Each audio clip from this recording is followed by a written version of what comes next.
The vampire king cradled his son for the first time, but Nurse Lena saw his expression shatter when the newborn bared twin fangs and bit down on his father's wrist. What they didn't know, a vampire born with fangs signals the end of a bloodline's immunity to sunlight. Now dawn is 2 hours away, the king is bleeding, and Lena's the only one in the room who knows how to stop an infant from draining its own parent. The surgical lights hummed overhead, casting their sterile glow across the private maternity wing at St. Mercy Hospital as Lena Graves pressed her fingers against her temples and tried to remember why she had agreed to pick up this double shift. Her scrubs clung to her shoulders with the dampness of 16 hours spent moving between crisis and crisis, her body operating on muscle memory and the dregs of her third cup of coffee. Dr. Helena Voss stood across the operating table, her gloved hands moving with practiced precision through the emergency cesarean section. But even through her exhaustion, Lena could see the tension in the doctor's shoulders, the way her eyes kept darting to the observation window where the father stood watching. The patient on the table looked wrong, in ways that made Lena's nursing instincts scream warnings she couldn't quite articulate. Seraphine Thorne lay unconscious beneath the surgical drapes, her skin possessing a luminescence that seemed to come from within rather than reflecting the overhead lights. And when Dr. Voss made the incision, the blood that welled up gleamed silver like mercury under moonlight. And now's the time to stop and subscribe to our channel. If you enjoyed this video, don't forget to like it and drop a comment telling us where you're watching from. It's always amazing to see how far these tales travel across the world. Now let's continue. Lena had seen strange things during her years in trauma ICU, had learned to keep her face neutral and her hands steady no matter what came through those doors, but nothing had prepared her for the sight of blood that moved like liquid metal, or the way it seemed to evaporate into mist when it touched the sterile cloths. The man beyond the glass pressed both palms flat against the window, and Lena found herself unable to look away from him for longer than necessary to assist with the procedure. Cassian Thorne appeared to be in his mid-30s, with features carved from pale marble, his dark hair falling across a face that belonged on classical statues rather than in hospital corridors, but there was something in his absolute stillness that suggested ages far beyond what his appearance indicated. 3 hours ago, when they had wheeled Seraphine in on the gurney, Lena had been handed an intake form that listed the patient simply as high covenant priority, with a string of authorization codes she had never seen before, and she had signed the non-disclosure agreement without reading it because the armed guards stationed in the corridor made it clear this was not a situation where questions would be welcomed. The Covenant Accords had changed everything 6 months ago, when vampires emerged from centuries of shadow to negotiate their place in the modern world, but Lena had never expected to be standing in an operating room watching one of them give birth. Dr. Voss lifted the infant from the incision with movements that seemed almost reverent, and for a moment the surgical suite fell into a silence so complete that Lena could hear her own heartbeat thundering in her ears. The baby was silent, utterly still, not breathing, and without thinking, Lena moved forward with her hands already reaching for the standard resuscitation protocol. She cleared the infant's airway with practiced efficiency, her fingers gentle despite their speed, and when she placed the oxygen mask over that tiny face, she felt the first flutter of movement against her palms. The baby gasped, a sound like wind through empty corridors, and when his eyes opened, Lena found herself staring into irises of pure silver that held none of the unfocused quality of newborn vision, but instead seemed to see directly through her skin into something deeper. Dr. Voss made a sound low in her throat, something between a gasp and a prayer, and her voice came out strangled when she managed to speak. "His mouth," she said, and Lena looked down to see what had frozen the doctor in place. When the infant opened his mouth to wail, the sound that emerged was normal enough, but the twin fangs visible behind his lips were needle-sharp and fully formed, nothing like the soft gums that should have been there. The surgical suite's door crashed open without warning, and Cassian Thorne entered without asking permission, his movements carrying the fluid grace of a predator as he crossed the distance to the operating table. His hands trembled when he reached for his son, the first sign of anything approaching human vulnerability that Lena had seen from him, and she found herself stepping back to give him space without quite meaning to. The baby turned his head toward his father with an instinct older than reason, and before anyone could move to stop him, the infant latched onto Cassian's wrist with those impossibly developed fangs piercing skin that looked hard as stone. Black blood welled up around the bite, darker than anything Lena had seen in all her years of medical training, and the baby began to feed with the desperate hunger of something starving. Cassian's face drained of what little color it had possessed, his skin going from pale to translucent in the space between heartbeats, and he whispered a single word that seemed to suck the air from the room. "Duskborn," he said, and the way he spoke made it sound like a death sentence. Dr. Voss stumbled backward into the instrument tray and sent surgical tools clattering across the tile floor, the crash absurdly loud in the shocked silence. The overhead lights flickered once, twice, and Lena's medical training overrode the part of her brain that wanted to run screaming from this impossibility. She could see the Vampire King weakening with each second that passed, could see the way his knees were starting to buckle, and the baby was feeding too hard and too fast in a way that would drain them both dry. Her hands moved before her mind could catch up, reaching for the infant with the same decisive motion she had used 1,000 times before when separating a patient from a threat. "You'll both die if I don't intervene," she said, and her voice came out steadier than she felt as she pulled the baby away from Cassian's wrist. The infant wailed in protest, his silver eyes fixing on her with an intelligence that had no place in something minutes old. But Lena wrapped him tighter in the sterile blanket and held him against her chest, where he could hear her heartbeat. Cassian swayed on his feet, one hand pressed to the wound on his wrist, where black blood continued to seep between his fingers. And when he spoke, his voice was barely above a whisper. "The sun," he said, and Lena's eyes went automatically to the wall clock mounted above the door. The digital readout showed 5:03 in the morning, and her mind calculated sunrise times with the automatic precision of someone who had worked night shifts for years. "Sunrise at 6:52, she said, and Cassian nodded as though she had confirmed his execution time. "Duskborn means the immunity breaks," he said, his words coming slow and careful as though each one cost him something. "For all of us. The entire Thorn bloodline, 300 vampires, will burn when dawn comes." The baby in Lena's arms had gone quiet, his silver eyes watching her face with that same unsettling focus, and she could feel the warmth of him against her chest in a way that felt wrong because newborns were supposed to be warm, but this warmth felt like fever. She looked down at Seraphine still unconscious on the operating table, at the silver blood that continued to pool beneath the surgical drapes, at Dr. Voss, frozen against the far wall with her hands still raised in their sterile gloves.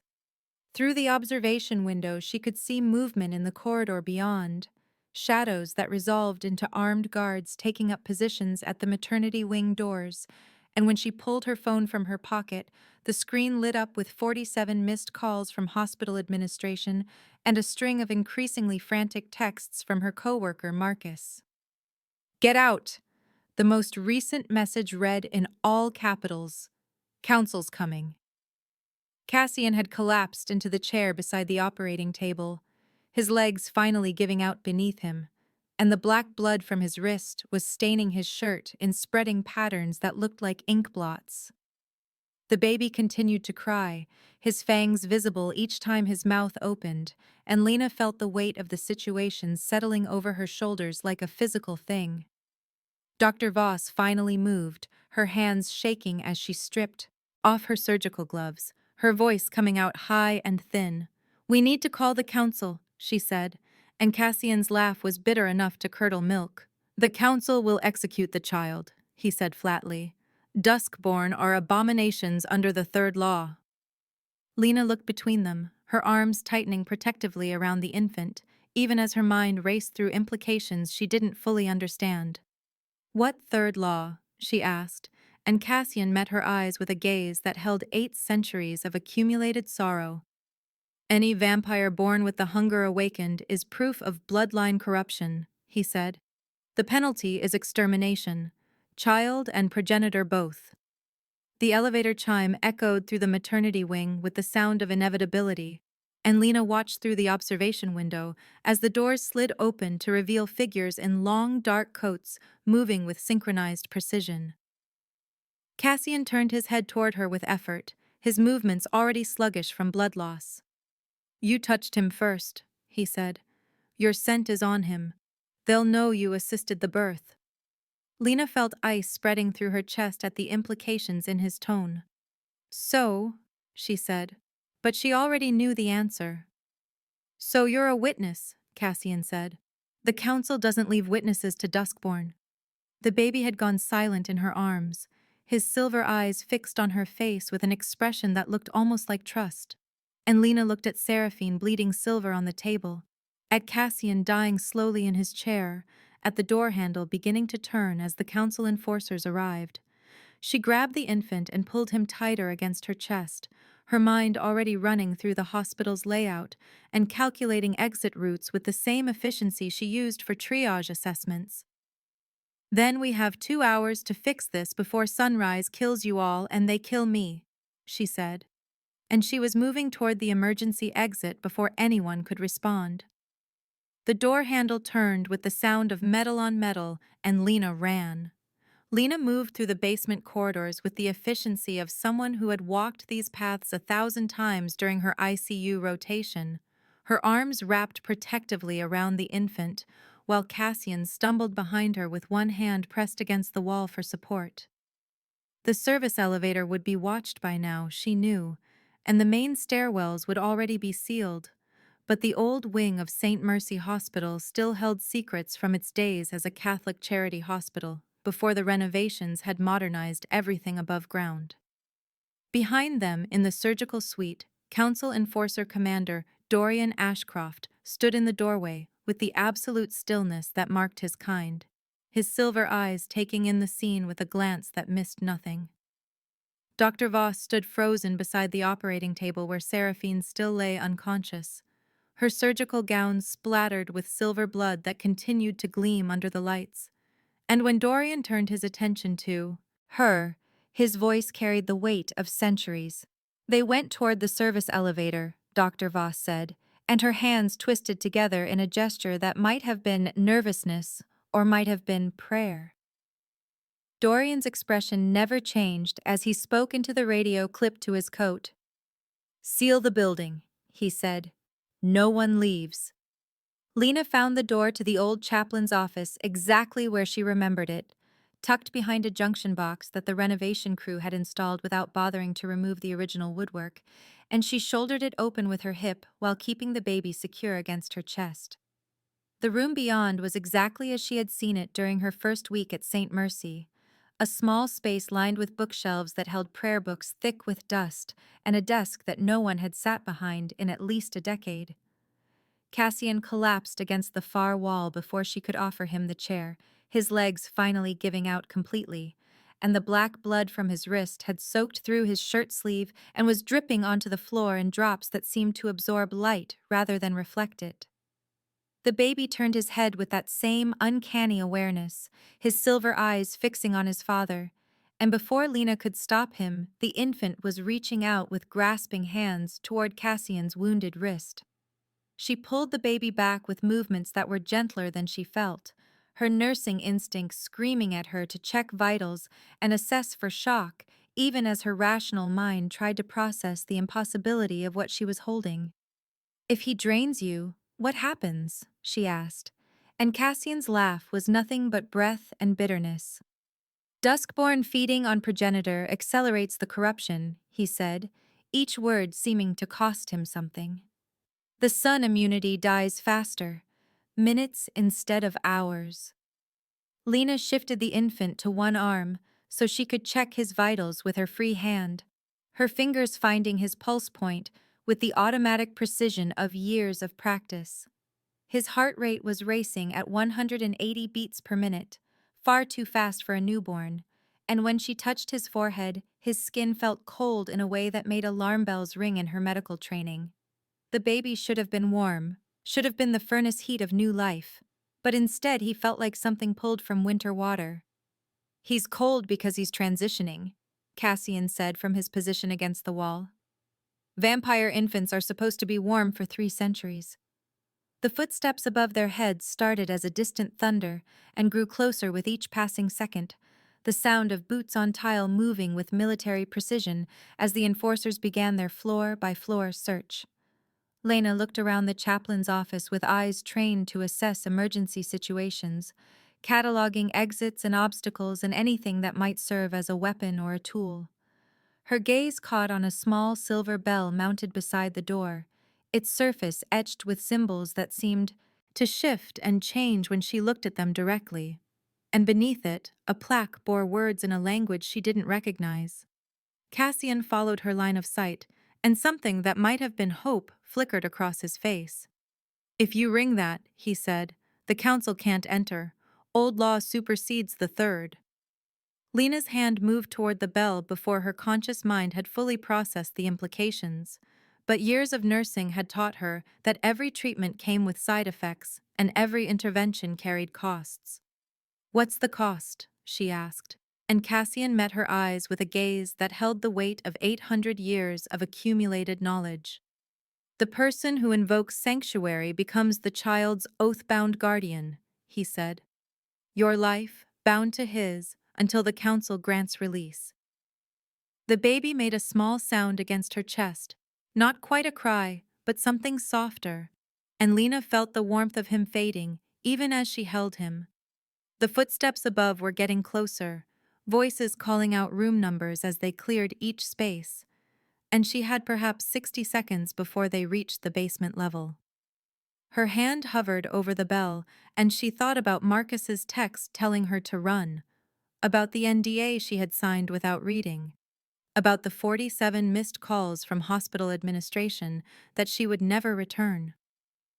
She thought about her grandmother, who had raised her with steady hands and an unshakable code, who had taught her that you don't abandon the vulnerable, no matter what it costs you. The bell rang with a single clear note that seemed to resonate in her bones rather than her ears, and the air across the doorway shimmered like heat haze over summer pavement.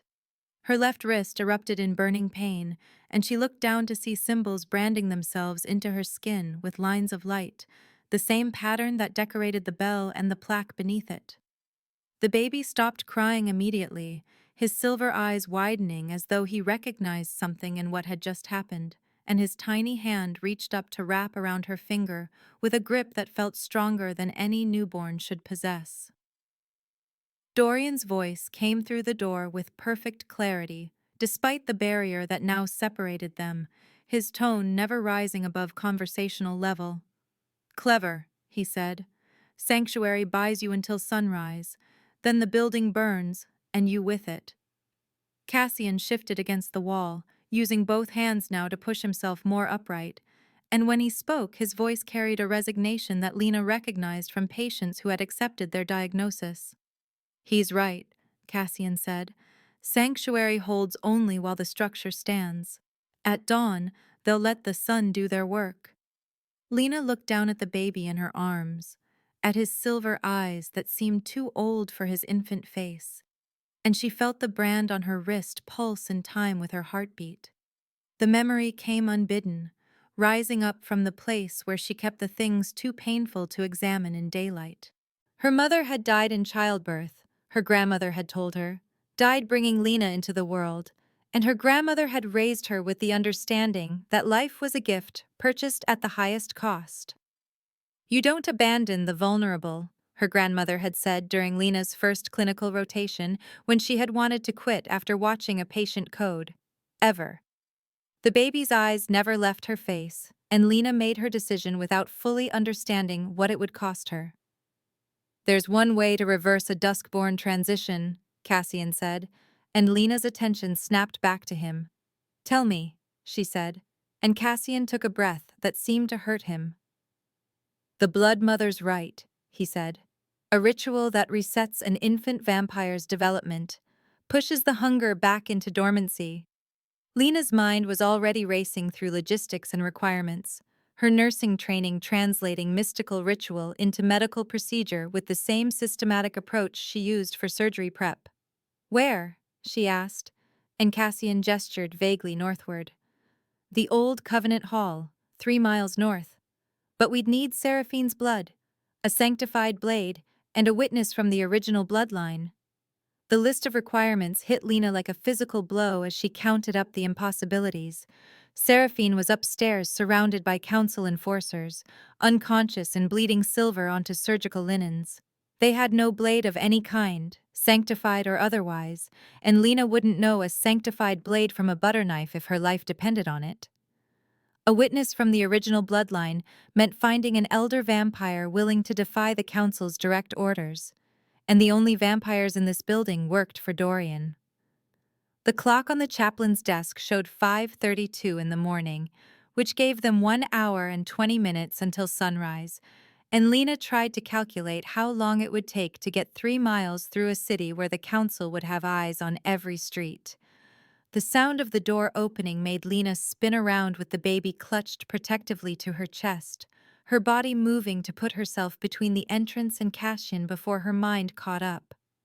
Dr. Voss slipped through the sanctuary barrier as though it were nothing more than a curtain, her surgical gown still splashed with silver blood and her hands wrapped around a steel medical case. She was shaking so hard that the case rattled, but her eyes, when they met Lena's, held something that looked like determination. I extracted Seraphine's blood before they moved her, Dr. Voss said, and she set the case down on the desk with a metallic thunk. And I brought this. The case opened with a click, to reveal an antique surgical scalpel nestled in velvet, its blade gleaming with silver inlay and covered in symbols that matched the ones now branded into Lena's wrist.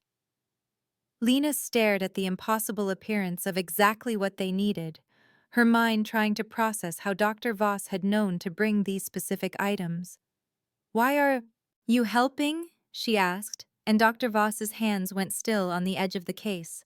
"Because 30 years ago," she said, "I delivered Cassian's first child. She was dusk-born. The council took her from the delivery room. I never stopped hearing her cry." Cassian's eyes opened fully for the first time since they had entered the chaplain's office, and he pushed himself away from the wall with visible effort. "You were there," he said, and his voice cracked on the words. "You knew Helena." Dr. Voss nodded, tears tracking down her face and leaving clean lines through the silver blood spatter. "Your daughter's name was Helena," she said. "I named myself after her, because I was too afraid to save her."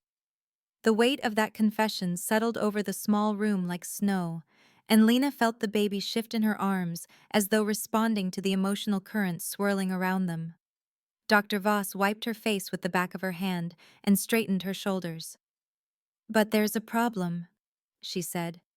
"The rite requires the father's willing consent to unbind the bloodline.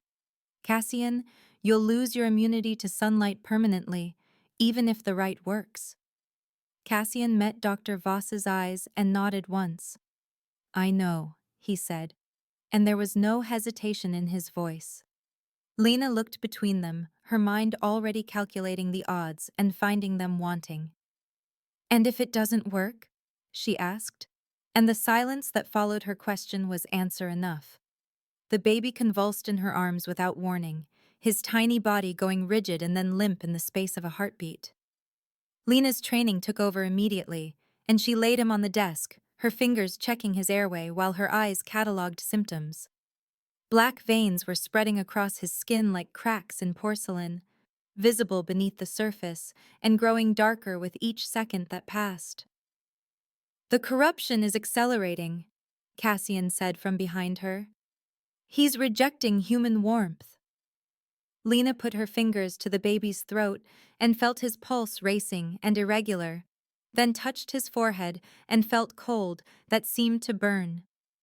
"His temperature is 89 degrees, she said, and her voice came out flat with the forced calm she used when calling codes. "He's dying."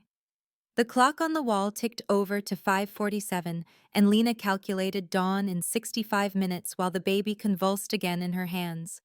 Cassian's hand closed around Lena's wrist before she could turn back to the baby, his fingers cold against her skin and pressing directly over the brand that still pulsed with residual heat.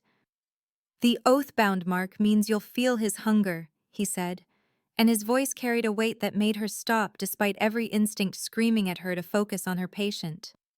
"If he dies, part of you dies. If you're wondering why you're cold, that's why." The words hit Lena like a diagnosis she should have seen coming, and she looked down at her hands to see them trembling not from adrenaline, but from a cold that seemed to come from inside her bones. Her heartbeat felt slow in her chest, sluggish in a way that made her medical training catalog symptoms of hypothermia, even as she recognized that the temperature drop had nothing to do with her environment. The baby on the desk opened his eyes and Lena felt her breath catch because the silver that had marked them since birth was gone, replaced by irises of pure black that seemed to absorb the light around them. Cassian moved to stand beside her and his voice came out ragged. "He's turning fully duskborn," he said. "We're out of time." Lena forced herself to think past the cold spreading through her limbs, forced her mind to catalog assets and obstacles the way she would during a mass casualty event. "Then we move," she said. "Now. You said we need a witness from the original bloodline." Cassian's silence stretched long enough that Lena turned to look at him, and what she saw in his face made her stomach drop. "My brother," he said finally. "Victor Thorne. But he's the one who summoned the council." Dr. Voss made a sound from her position by the door, something sharp and startled, and when Lena looked at her, the doctor's face had gone pale. "Victor isn't trying to kill the baby," Dr. Voss said, her words tumbling out fast. "He's trying to kill you, Cassian." Cassian turned toward Dr. Voss with movements that looked like they hurt him. "What?" he said, and the single word held centuries of betrayal. "I saw the council contract," Dr. Voss continued, her hands twisting together. "Victor invoked the Duskborn law to trigger your bloodline's collapse. If you die, he inherits your seat on the High Covenant." The implications of that statement were still settling over the room when the door to the chaplain's office crashed open hard enough to slam against the wall. Victor Thorne stepped through the sanctuary barrier as though it welcomed him, and Lena saw immediately that he shared Cassian's features with the exactness of genetics, but none of his warmth. Where Cassian's face held 800 years of accumulated sorrow and stubborn hope, Victor's eyes calculated angles and advantages with the cold precision of a chess master. He was taller than his brother by perhaps an inch, his dark coat cut with military precision, and when he smiled, it never reached past his mouth. "Hello, brother," he said. "I see you've made this difficult." Lena stepped between Victor and the desk where the baby lay convulsing, her body moving on instinct to put herself between threat and patient. Victor's attention shifted to her, and his gaze caught on the brand visible on her wrist. "The oath-bound mark," he said, and his tone made it sound like a joke. How noble, how pointless. Lena met his eyes and refused to look away despite the age difference between them that must have measured in centuries.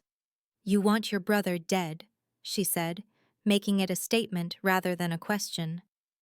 Victor tilted his head as though considering how much truth to offer her.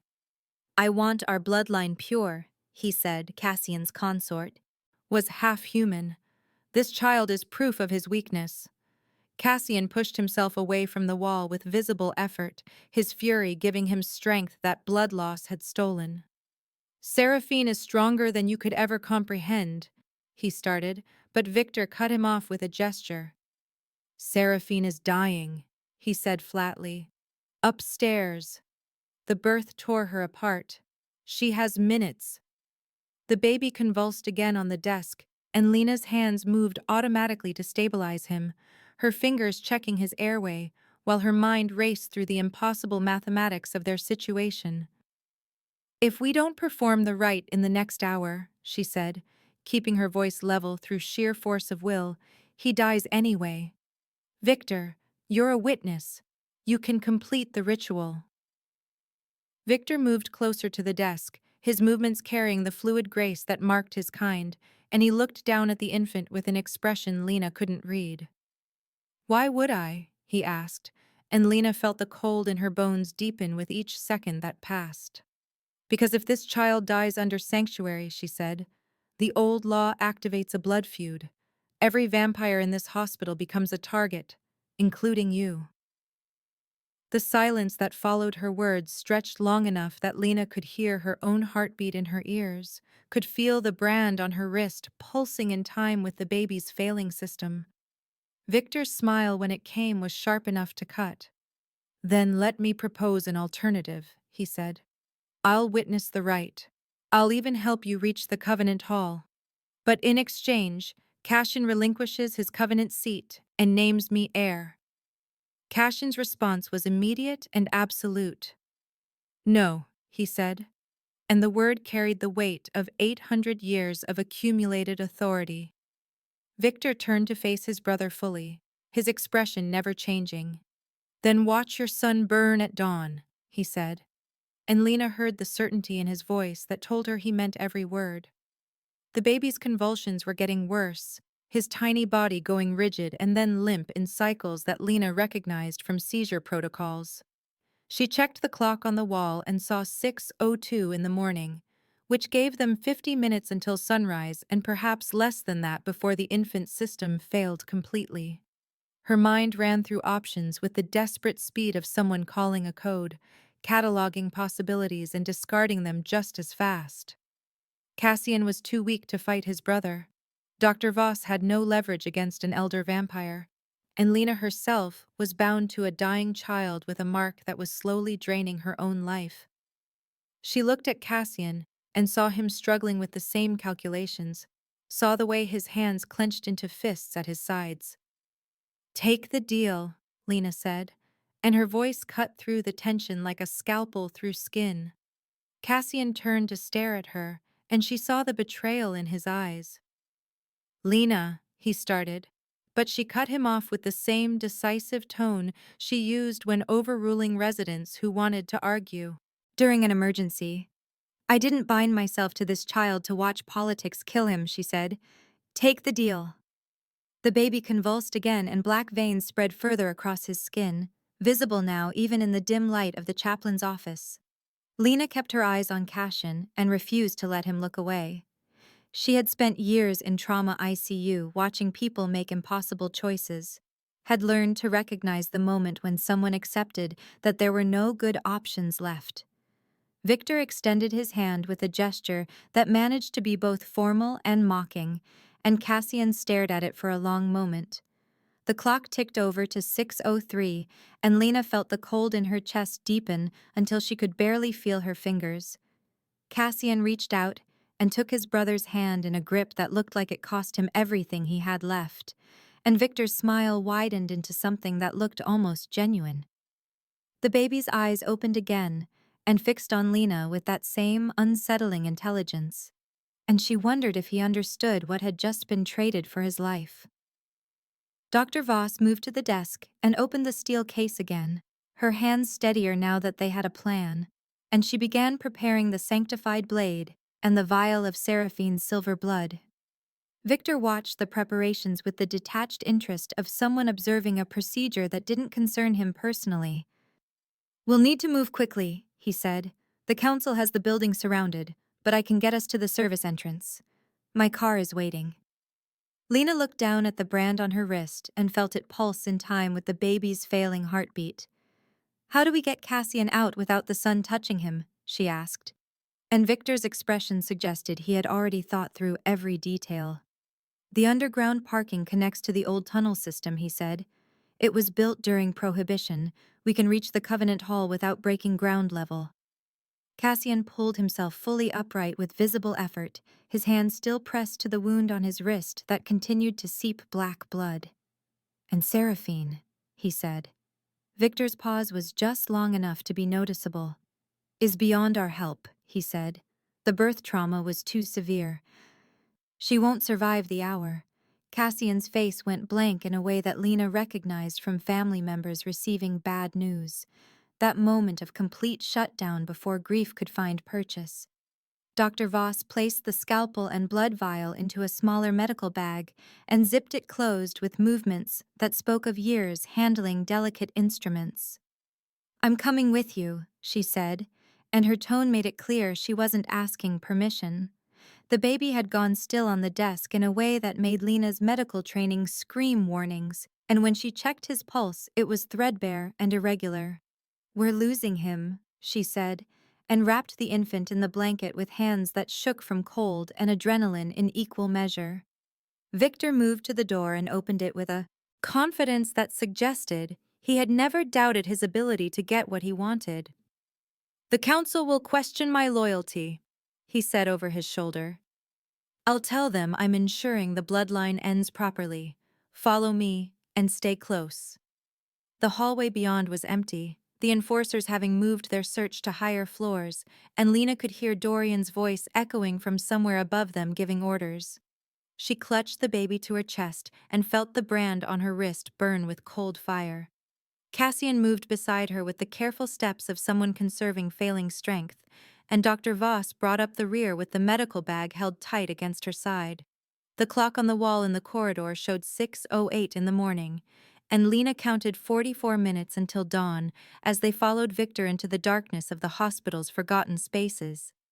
Victor navigated the hospital service tunnels with the certainty of someone who had walked these paths before, his footsteps echoing off concrete walls that smelled of disinfectant and decades of accumulated dust.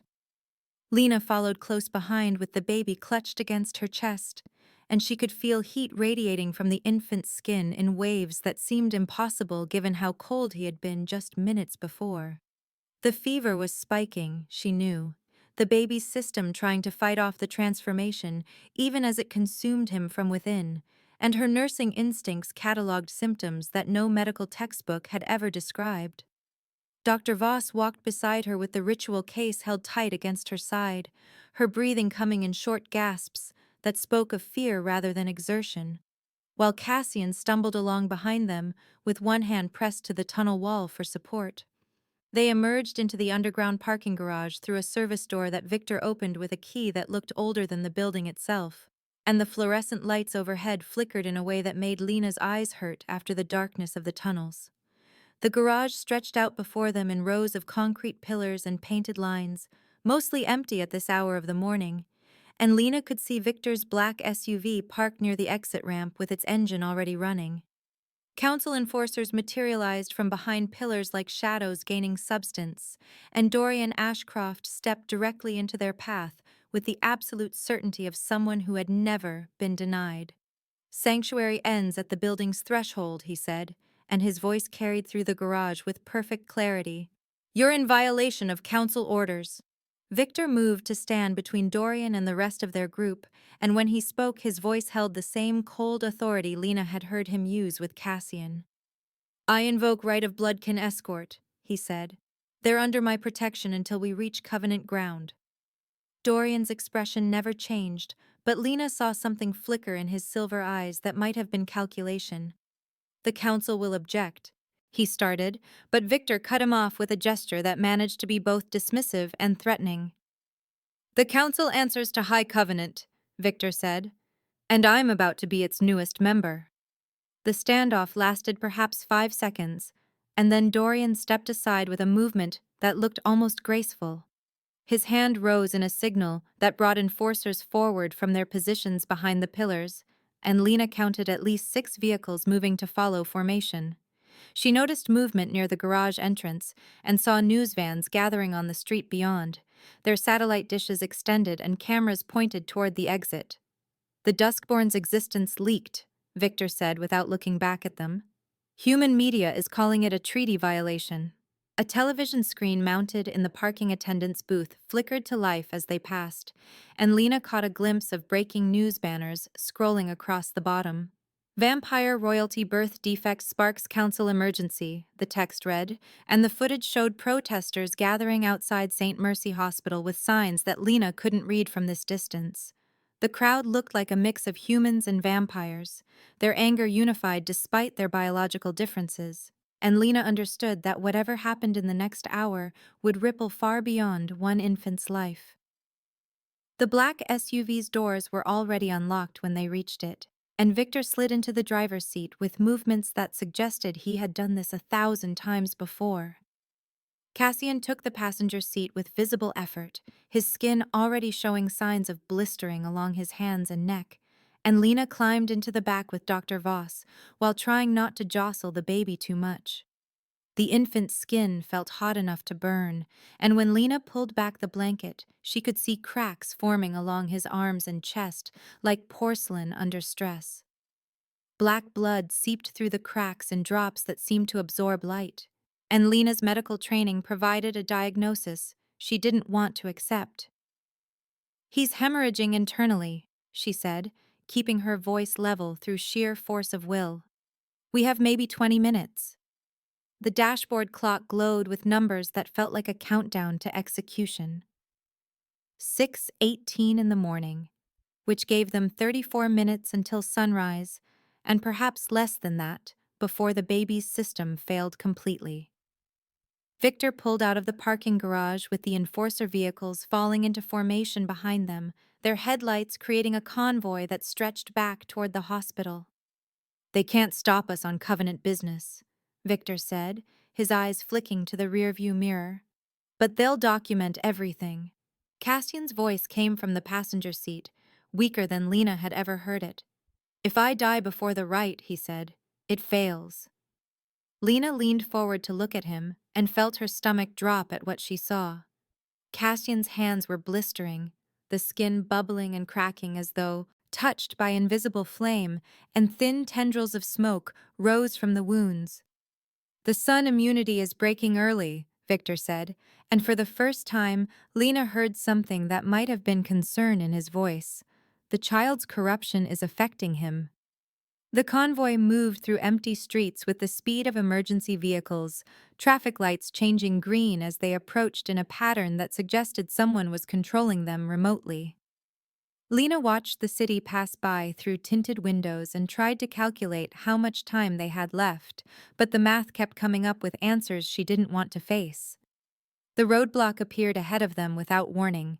A line of police vehicles stretched across the street with their lights flashing in patterns of red and blue. Victor slowed the SUV but didn't stop, and Lena could see officers standing behind their car doors with weapons drawn. A man in a suit stepped forward with his badge held high, and Victor rolled down his window with a gesture that looked almost bored. "We have orders to quarantine any vampire involved in the hospital incident," the officer said, and his voice carried the careful neutrality of someone following protocol. Victor's response was immediate and absolute. "This vehicle is sovereign Covenant territory," he said. "You have no jurisdiction." The officer's hand moved to rest on the weapon at his hip, and Lena saw other officers doing the same. "We have guns with silver bullets and a direct order from the governor," he said, and the threat in his voice was clear despite his professional tone. Lena looked down at the baby in her arms and saw the brand on her wrist pulsing with cold fire, saw the cracks in the infant's skin spreading further with each second that passed. She opened the car door before anyone could stop her and stepped out into the pre-dawn street with the baby held against her chest. The officer turned to face her, and his hand tightened on his weapon. "Ma'am," he started, but Lena cut him off with the same decisive voice she used when calling codes in the ICU. "I'm oath-bound guardian under old law," she said. "If you harm this child, you activate blood feud protocols. Every vampire in the city becomes your enemy." The baby's eyes opened at that moment, fully black and staring directly at the officer with an intelligence that had no place in something hours old. The officer took a step backward, his hand moving away from his weapon as though it had burned him. He pulled a radio from his belt and spoke into it with his eyes never leaving the infant's face, and Lena could hear the distorted response of whoever was on the other end. The standoff stretched for seconds that felt like hours, and then the officer gestured to his team. "Let them through," he said, and the police vehicles began moving aside to clear a path. Lena climbed back into the SUV, and Victor accelerated through the gap without a word, the convoy of enforcers following behind them like a funeral procession. The Old Covenant Hall appeared ahead of them as they turned onto a street lined with ancient trees, and Lena recognized it from news footage she had seen during the initial treaty negotiations. The building had been a cathedral before the vampires purchased it, all stone and stained glass that reached toward a sky still dark with pre-dawn shadows. Elder vampires stood on the steps and gathered in the balconies, and Lena realized that word of their arrival had spread faster than they had traveled. Victor parked directly in front of the main entrance and was out of the vehicle before the engine fully stopped, moving around to help Cassian from the passenger seat. Lena carried the baby up the stone steps with Dr. Voss beside her, and she could feel dozens of eyes tracking their progress. The interior of the hall was lit by candles that cast dancing shadows across walls covered in symbols Lena didn't recognize, and the central altar stood on a raised platform surrounded by concentric circles carved into the stone floor. Cassian collapsed at the altar steps before they could help him down, and smoke rose from his exposed skin in wisps that smelled like burning metal. The dashboard clock in the SUV had shown 6:34 when they arrived, which gave them 18 minutes until sunrise. Dr. Voss set the ritual case on the altar with trembling hands and began opening it, her movements carrying the precision of surgical prep. Victor turned to face the assembled elders with his arms spread wide. "Witness," he said, and his voice carried through the hall with the resonance of formal ritual. "I invoke the Blood Mother's right for Cassian Thorne's heir." The murmurs that swept through the gathered vampires sounded like wind through dead leaves, shock and disapproval mixing in equal measure. An elder vampire stepped forward from the crowd, his face lined with centuries of accumulated experience, and when he spoke his voice held absolute certainty. "The child is duskborn," he said. "The law is clear." Victor met the elder's gaze without flinching. "Old law supersedes the third," he said. "The right is permitted if witnessed and consented." Dr. Voss's gasp made Lena turn from watching the elders, and what she saw made her blood run cold. The ritual case lay open on the altar, the vial of Seraphine's silver blood still nestled in its velvet lining, but the space where the sanctified scalpel should have been was empty. "Someone took it," Dr. Voss said, her voice rising with panic. "In the parking garage." Lena felt the implications crash over her like a wave. "We can't perform the rite without a sanctified blade," she said, and the baby convulsed in her arms as though responding to her fear. The sound of footsteps on stone made everyone turn toward the entrance, and Dorian Ashcroft walked into the hall holding the scalpel in one hand. The candlelight caught the silver inlay and made the symbols etched into the blade seem to move. "Looking for this," he said, and his tone suggested he was enjoying their desperation. Victor moved toward him with speed that made several elders step back. "Return it," he said, "now." Dorian held the scalpel up as though examining it in the light. "The council has reconsidered," he said. "We'll permit the rite under one condition." The silence that followed his words felt heavy enough to crush, and Lena held the baby tighter against her chest. "The oath-bound guardian must perform the incision," Dorian continued, his silver eyes finding Lena in the crowd. "If the ritual fails, the guardian burns with the bloodline." Lena's medical training provided her with 1,000 reasons why she couldn't do what he was asking, why surgical precision required years of practice and steady hands and certainty she didn't possess. "I'm not trained," she started, but Dr. Voss stepped beside her and placed a hand on her arm. "I'll guide you," Dr. Voss said. "But Lena, if this goes wrong—" Lena looked down at the baby convulsing in her arms, at the black blood seeping through cracks in his skin, then across to Cassian lying at the base of the altar with smoke rising from his blistering flesh. She looked at the eastern windows of the hall and saw them beginning to lighten with the first hint of pre-dawn glow. "Give me the blade," she said, and extended her hand toward Dorian. The scalpel felt heavier than it should when Dorian placed it in her palm, the silver inlay cold against her skin, and the symbols seeming to burn where they touched her.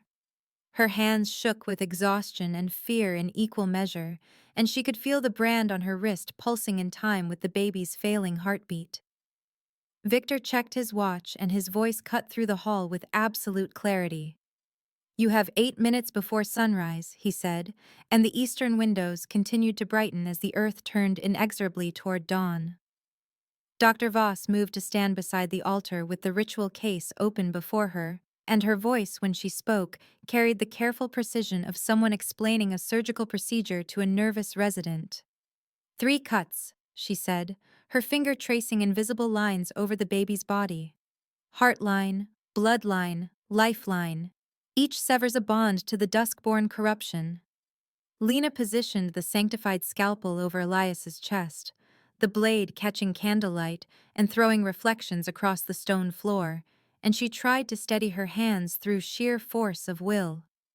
The baby lay still on the altar cloth, his black eyes watching her with that same unsettling intelligence, and the cracks in his skin continued to spread with each labored breath.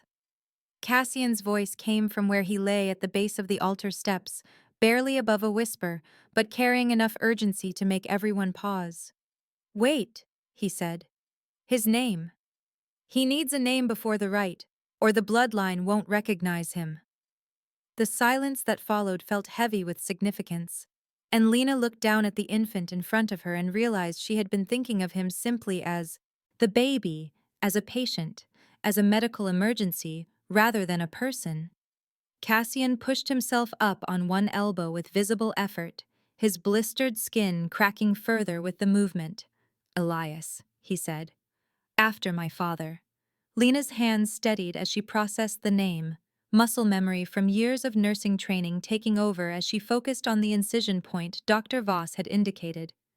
The first cut needed to follow the heartline, a curved path from sternum to the edge of the ribcage, and Lena drew the blade across Elias's skin with the same careful pressure she had used during surgical assists. The baby screamed, a sound that seemed too large for his tiny body, and black blood welled up along the incision line like oil rising to the surface of water. Dr. Voss moved immediately with the vial of Seraphine's silver blood, uncapping it with practiced efficiency and tilting it so the contents dripped directly into the wound. The silver and black mixed for a moment in patterns that hurt to look at, and then the wound began to close from the inside out. Lena watched the baby's blood turn from pure black to dark red, not quite normal, but closer to human than what had been there before, and Elias's screaming faded to exhausted whimpering. The elders gathered in the hall remained silent, their faces unreadable in the candlelight, but Lena could feel their attention focused on the altar with an intensity that made the air feel thick. Victor stood apart from the others with his arms crossed, his expression giving nothing away, while Dorian watched from near the entrance with those silver eyes that seemed to miss nothing. "One down," Dorian said, his voice carrying through the hall despite its conversational volume. "2 remaining." The clock in Lena's peripheral vision showed 6:41 in the morning, which gave them 11 minutes until sunrise, and perhaps less than that before Cassian's failing immunity killed him. Dr. Voss positioned Lena's hands for the second cut, this one running along Elias's left arm from shoulder to wrist. "The bloodline," she said. "This one requires the father's blood to mix with the mother's." Cassian crawled to the altar on hands and knees, leaving a trail of black blood behind him on the stone floor, and the smoke rising from his skin grew thicker with each second that passed. Lena made the second incision with the same careful precision as the first, and Elias's cry was weaker this time, his small body exhausted from the trauma. Cassian pulled himself up to lean against the altar edge and used the sanctified scalpel to slice across his own palm, the blade cutting through his blistered skin with ease. His blood dripped into Elias's wound in drops that seemed to glow faintly in the candlelight, mixing with Seraphine's silver and the baby's transforming red. The wound closed slower this time, the edges knitting together with visible effort. But when it finished, Elias's convulsions had slowed to occasional tremors. Victor stepped forward before anyone could prepare for the third cut, his movement sudden enough to make several elders shift backward. "Stop the ritual," he said, and the authority in his voice made it sound like a command rather than a request. Lena looked up from the altar with the scalpel still in her hand. "What?" she said, and confusion mixed with exhaustion in her voice. Victor met her eyes with that same calculating expression she had seen in the chaplain's office. "I withdraw my witness," he said. "Without a bloodline witness, the rite is void." Cassian pushed himself more upright against the altar, fury giving him strength that blood loss had stolen. "You gave your word," he said, and each word came out with visible effort. Victor's smile was cold enough to freeze. "I gave my word to witness," he said. "I'm choosing not to. The deal was for your covenant seat. You haven't signed the transfer documents." Lena felt rage building in her chest, burning away the cold that had settled into her bones since she rang the sanctuary bell.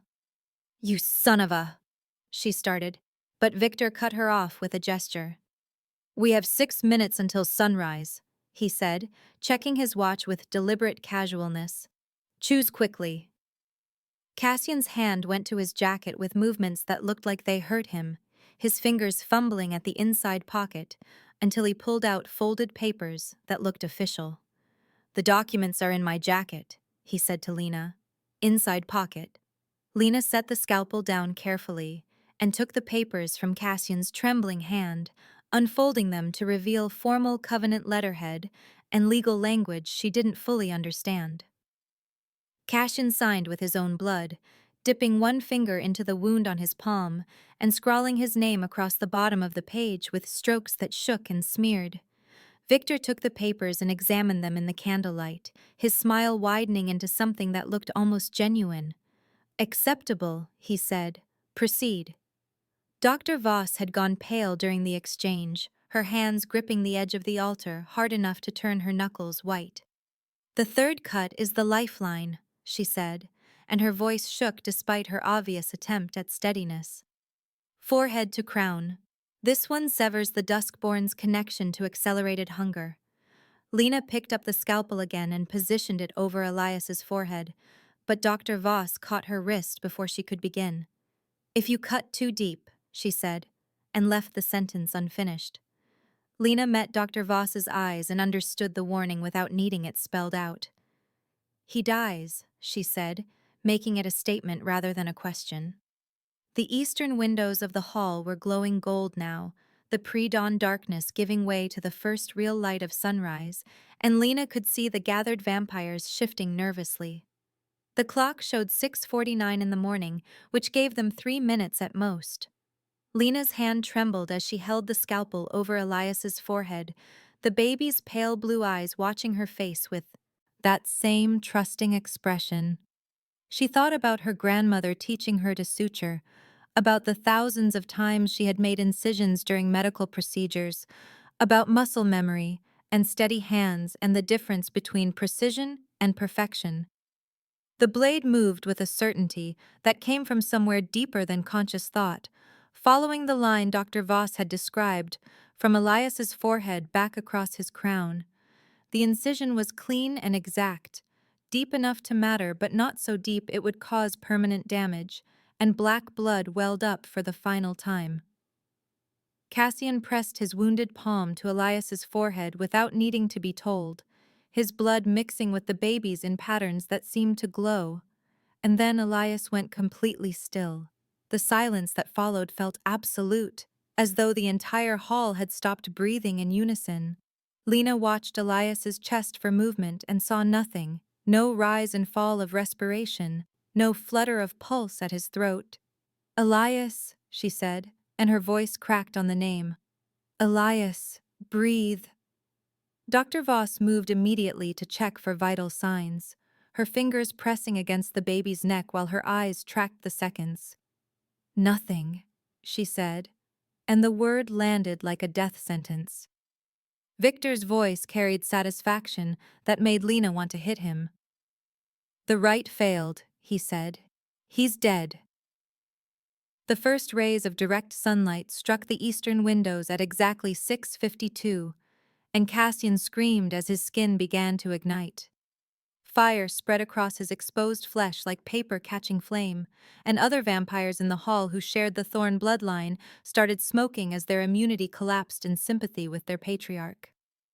Lena threw herself over Elias's body without thinking, her arms wrapping around the infant to shield him from a sun that could no longer hurt him, and she felt heat building against her back. Then Elias gasped. The sound was small and weak but unmistakable, air rushing into lungs that had been still, and Lena pulled back just enough to see his eyes flutter open. The black was gone completely, replaced by pale blue that looked almost human, and as she watched his fangs retracted fully into his gums until there was no sign they had ever been there.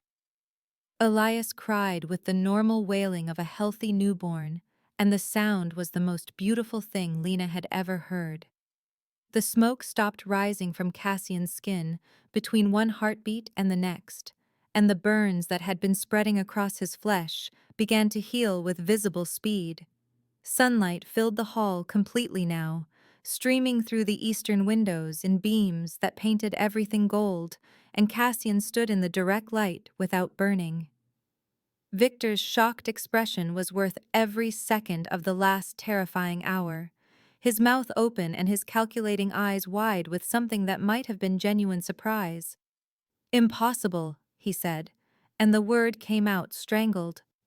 The elder vampire who had objected earlier stepped forward from the crowd, his ancient face showing wonder rather than disapproval. "The rite didn't just reverse the child's corruption," he said. "It restored the bloodline immunity." Dr. Voss made a sound of understanding, her medical mind piecing together implications that Lena was too exhausted to follow. "Because the duskborn condition was never a corruption," she said. "It was an evolution. By reversing it willingly, Cassian proved the bloodline's strength." Dorian moved from his position near the entrance to kneel before the altar, and the gesture sent ripples through the assembled vampires. "The council acknowledges the rite's success," he said, his voice carrying formal weight. "The child is recognized.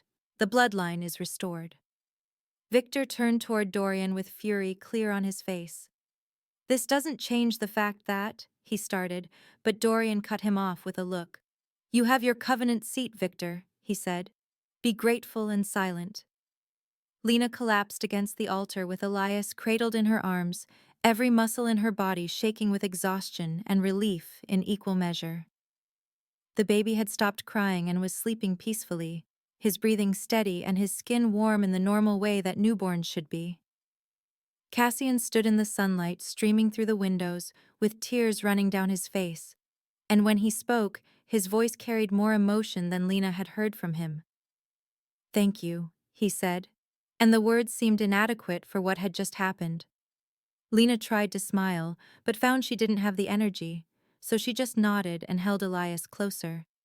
Dr. Voss touched her shoulder gently, and Lena looked up to see concern in the doctor's eyes. "The bond won't break until Elias reaches maturity," she said quietly. 300 years. The implications of that statement hit Lena like cold water, and she looked down at the brand on her wrist that still pulsed faintly with residual power.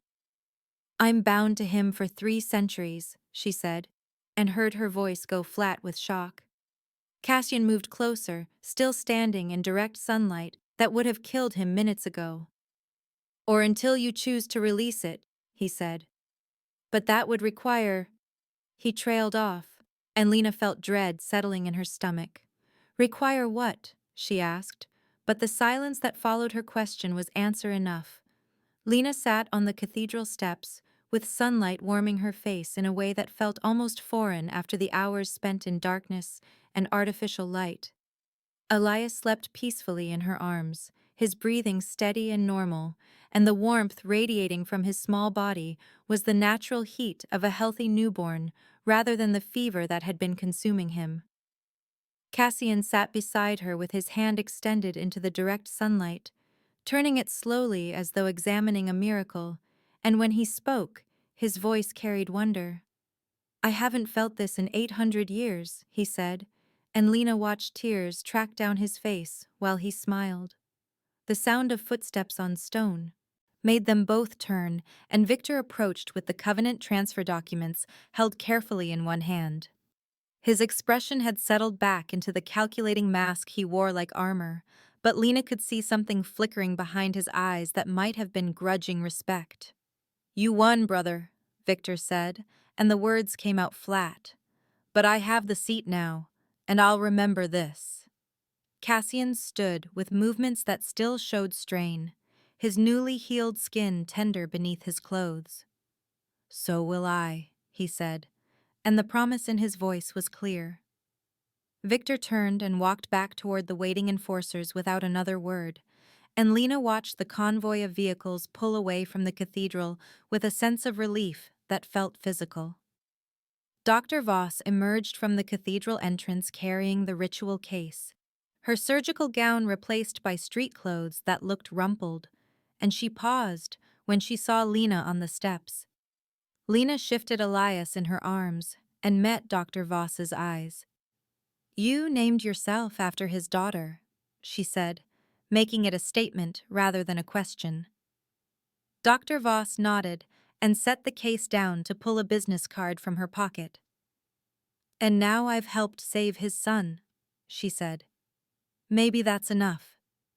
She pressed the card into Lena's free hand, and Lena could feel embossed lettering beneath her fingers. "When you're ready to understand the oath-bound bond," Dr. Voss said quietly, "call me. There are things Cassian won't tell you." Dr. Voss picked up the case and walked down the steps toward the street, and Lena tucked the card into her pocket while watching her go. The city was waking up around them, early morning traffic beginning to fill the streets, and somewhere in the distance Lena could hear sirens that reminded her of the hospital and the life she had been living just hours before. "What happens now?" she asked, and Cassian settled back onto the steps beside her. "The council will monitor Elias until his first century," he said. "Standard protocol for any vampire child." Lena looked down at the baby in her arms and tried to process the concept of centuries in the context of childcare. "And me?" she asked, and Cassian's pause was long enough to make her nervous. "The oath-bound mark means you're his guardian," he said carefully. "Not his parent, not his servant, his anchor." Lena turned the word over in her mind and found it didn't quite make sense. "What does that mean?" she asked, and Cassian gestured to the brand on her wrist. "It means when he's afraid, you'll feel it," he said. "When he's hungry, you'll know. When he's in danger, you'll find him." Lena felt the warmth of the bond settle in her chest like a second heartbeat, steady and constant beneath her own rhythm. "I thought I was just trying to save a baby," she said, and heard the exhaustion in her voice. Cassian turned to look at her fully, and his expression held more gratitude than Lena knew how to process. "You saved my entire bloodline," he said. "That's not something we forget." The weight of that statement settled over Lena's shoulders, and she realized with a clarity that felt almost like grief that she was no longer just a nurse who picked up double shifts and went home to an empty apartment. She was part of something ancient and vast, something that operated by rules she didn't understand, and stakes that measured in centuries rather than years. Cassian seemed to read something in her expression, because he reached out to touch her shoulder gently. "I can't undo the bond," he said, "but I can offer you a choice." Lena met his eyes and waited. "Stay," Cassian said. "Learn our world. Help me raise him. Or leave, and I'll make sure the bond doesn't trap you." In the distance, Lena could see St. Mercy Hospital rising above the surrounding buildings, and she watched an ambulance pull into the emergency bay with its lights flashing. Her phone buzzed in her pocket with the insistence of dozens of missed calls, and when she pulled it out, the screen showed Marcus's name, along with hospital administration and several news outlets she didn't recognize. She silenced the phone and looked at Elias, then back to Cassian. "I need to know one thing first," she said, and Cassian nodded for her to continue. "Seraphine," Lena said. "Your consort. Is she alive?" Cassian's expression shadowed like clouds crossing the sun, and he looked away toward the hospital. "Barely," he said. "The birth tore her apart. She's in transition, between life and death." Lena stood with Elias cradled carefully against her chest. "Take me to her," she said, and Cassian rose to follow without argument. The hospital corridors felt surreal after everything that had happened in the last few hours, and Lena navigated them with the automatic efficiency of muscle memory, while nurses and doctors moved past without seeming to notice anything unusual about her disheveled appearance or the baby in her arms. Seraphine's room was in the ICU, exactly where Lena would have expected, and the machines surrounding the bed beeped in rhythms that Lena's training could interpret without conscious thought. Silver blood filled the IV bags hanging beside the bed, and monitors tracked vital signs that fluctuated in patterns Lena had never seen before. Seraphine lay motionless beneath white sheets, her luminescent skin even paler than it had been in the operating room, and her breathing was so shallow that Lena had to watch closely to see her chest rise and fall. Cassian moved to stand beside the bed and took Seraphine's hand in his, and Lena saw tears on his face again. Seraphine's eyes fluttered open with visible effort, and Lena was startled to see they were green rather than the silver she had expected. The green looked human and warm, but fading like watercolor in rain. "My son," Seraphine whispered, and her voice was barely audible over the beeping monitors. Lena moved closer and carefully placed Elias in his mother's arms, supporting the baby's weight while Seraphine's weakened muscles trembled with effort. Elias reached up with one tiny hand and grasped his mother's finger, and Seraphine smiled with joy that transformed her face. Then the heart monitor flatlined. The sound cut through the room like a scream, and Cassian made a noise that was pure anguish. "No," he said, and his hands moved to Seraphine's shoulders as though he could hold her to life through will alone. "No, she can't." Lena's training took over immediately, and she checked Seraphine's vitals with hands that moved on autopilot, but what she found made no medical sense. Seraphine's body temperature was dropping rapidly, falling past any threshold that should support life, but her cells weren't dying, they were changing, transforming into something else entirely. "Cassian," Lena said, and her voice came out steady despite her racing heart. "She's not dying, she's turning." Cassian looked up from Seraphine's face with confusion clear in his eyes. "That's impossible," he said. "Half humans can't complete the turn. It's never happened in recorded history." Seraphine's eyes opened again, and the green was gone completely. Her irises had transformed to pure silver that glowed faintly in the fluorescent lights, and when she gasped and sat up, her movements carried the fluid grace of Cassian's kind. Fangs extended from her gums with a sound like blades being drawn, and she looked at Elias sleeping peacefully in her arms, then at Cassian, then at Lena. "What happened to our son?" she asked, and her voice echoed in a way that made the windows rattle. Lena backed away from the bed, with the oath-bound mark on her wrist burning like fire, and she watched Elias begin to cry in his mother's arms. The baby's eyes flickered between blue and silver, changing with each breath, and Lena understood with dawning horror that the ritual hadn't just saved him. It had changed everything about the fundamental rules that governed vampire existence. "What have I done?" Lena whispered to herself, and the question hung in the air unanswered. Hours later, when Lena finally made it back to the hospital locker room to change out of her blood-stained scrubs, she found a letter tucked into her locker with a seal of red wax bearing symbols she now recognized as covenant marks. Her hands shook as she broke the seal and unfolded the single sheet of heavy paper inside. The handwriting was elegant and precise, and she knew without being told that it belonged to Victor. "The oath-bound bond has a second purpose," The letter read, "Ask Cassian what happens when the guardian falls in love with the bloodline, then decide if you still want to stay." Lena stared at the words until they blurred, then looked across the locker room to where Elias slept in a hospital bassinet that someone had wheeled in beside Seraphine's bed. Her reflection in the window glass showed the oath-bound mark glowing faintly on her wrist, pulsing in time with a heartbeat that was no longer entirely her own. She folded the letter carefully and put it in her pocket beside Dr. Voss's business card, then walked back to stand beside the bassinet. Seraphine had fallen into an exhausted sleep in the bed beyond, her new silver eyes closed and her breathing steady, and Cassian sat in a chair watching both his consort and his son with an expression that held more complexity than Lena could parse. The smart thing would be to leave, Lena knew.